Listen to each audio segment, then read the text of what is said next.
Ikaze muri amakuru ategekanya ikirere cyo kuri uyu wa kane ni Igenekerezo rya 22 ruhuma mu mwaka wa 2024. Mu gatondo hitezwe yuko hazoboneka ikirere kirimo ibicu vyinshi mu ntara ya Kayanza, Ingozi, Imuramvya, Igitega, Imwaro hamwe ni Bururi. Ahasigaye hakazokwa kayizuba ririmo n'ibicu bike bike. Ahazoba hakanye gusumba ahandi azoba ari mu ntara ya Kayanza hamwe n'Imwaro, aho ibipimo by'ubushuhe vyaho bizaba bigera kuri °C 14. Ku muhingamo hitezwe yuko azogwa imvura mu ntara Cibitoke, Ibubanza hamwe n'Ibujumbura.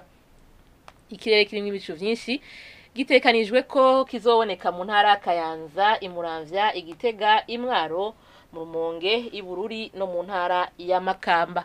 Ahasigaye hakazokwa kayizuba ririmo n'ibicu bike bike.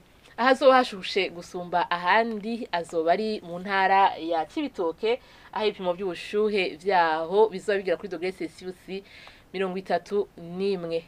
Ejo mu gatondo rero izuba rizoseruka igihe cy'isaha 12:07 rirenge igihe cy'isaha 12:19 z'umugoroba. Nuko rero ni hano amakuru ategekanya ikirere cyo kuri uyu wa kane agarukiye. Mwakoze mwese kuyakurikira, ni mugira ijoro ryiza ahiwanyu.